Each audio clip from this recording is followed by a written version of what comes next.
Magandang araw po. Sa video natin ito, isa na namang resort na ginagawa namin noon ang pinabalikan ko. Pero ito pala ay abandonado na.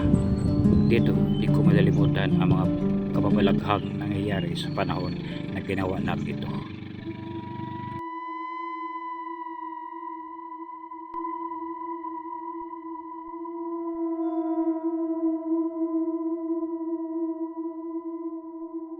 Kaya po ang gumawa ng resort na ito noong taong 2009. Ang layunin po kung bakit ginawa ang resort na ito ay exclusive lang para sa mga Korean visitors ng may-ari na isang Koreano din na si Mr. Son.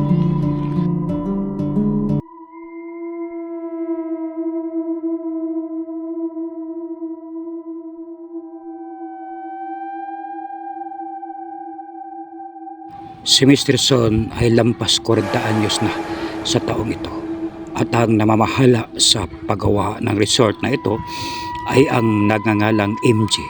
Ngunit si MG ay may ibang layunin din sa lugar na ito at yan ay ang paghahanap mado ng nakatagong kayamanan dito.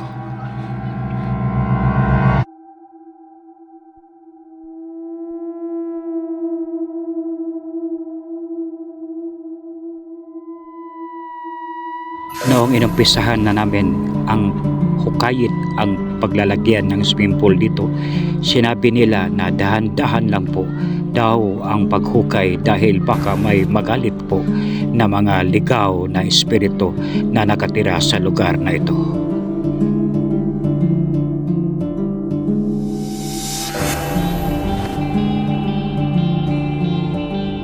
Dahil nga po sa hanap buhay na namin ang kontraksyon, hindi na rin po namin binigyan ng halaga pa kung ano-ano ang kanilang mga sinasabi na bawal sa oras ng trabaho.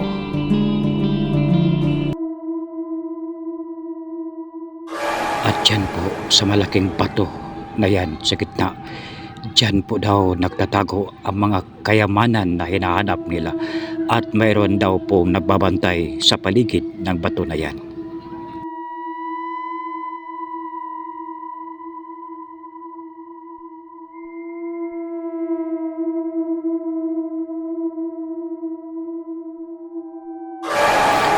At isang gabi po napagsunduan ng mga libor sa construction na diyan sila mag-inuman at dahil nalasing na ay diyan na rin sila nakatulog sa tabi ng malaking puno ng mangga na yan.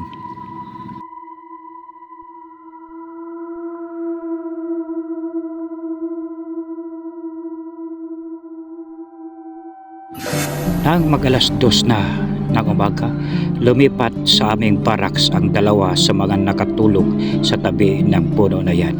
Dahil daw may hangin na napakaginaw na parang hinihipo sa balat nila. Pero yung ibang kasamahan nila parang walang namalayan na ginaw.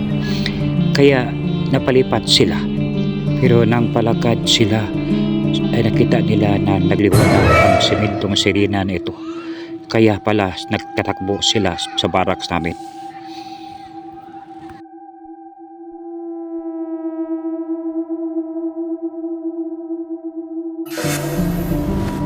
Nakalipas ang isang linggo, sa bandang hapon, isang libor namin ang nawala ng malay na nakaupo lang. Pero noong nahinamasmasan na siya, sinabi niya na naglakbay daw siya sa palibot ng resort na ito.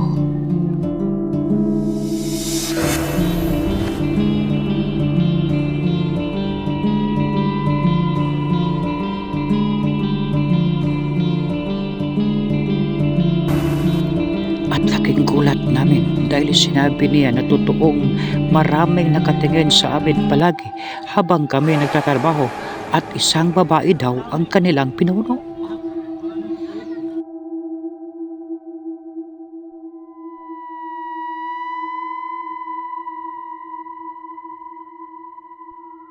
Mahirap paniwalaan ang kanyang sinasabi dahil naguluhan kami kung bakit niya sinasabi na habang nahihilo siya para ang kanya daw na kaluluwa ay nakakita ng mga ligaw na espiritu.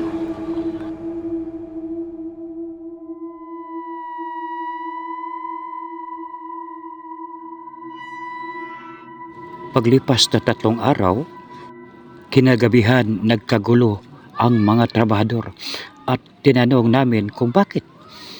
At sinabi nila na ang sobrang ulam namin sa hapunan ay pinagpistahan daw ng mga sigbin, mga hayop daw na napakahaba ang nguso.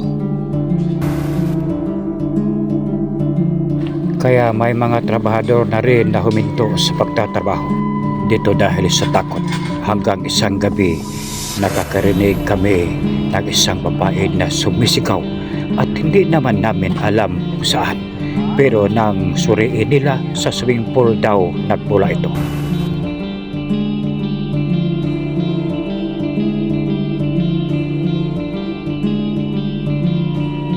At usap-usapan na rin na mayroon daw nakatirang white lady sa puno na malaking mangga. Kaya mula noon, wala na nag-inuman pa doon sa gabi.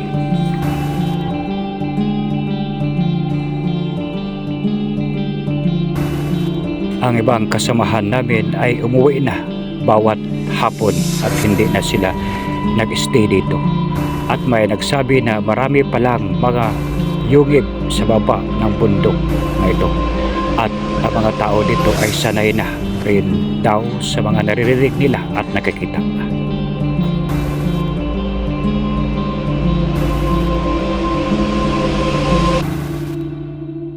At malas talaga ang lugar na ito dahil hindi na lahat ng plano para dito ay natuloy dahil namatay po ang Koreano na may-ari na si Mr. Son. Kaya po ito naging abandonado na.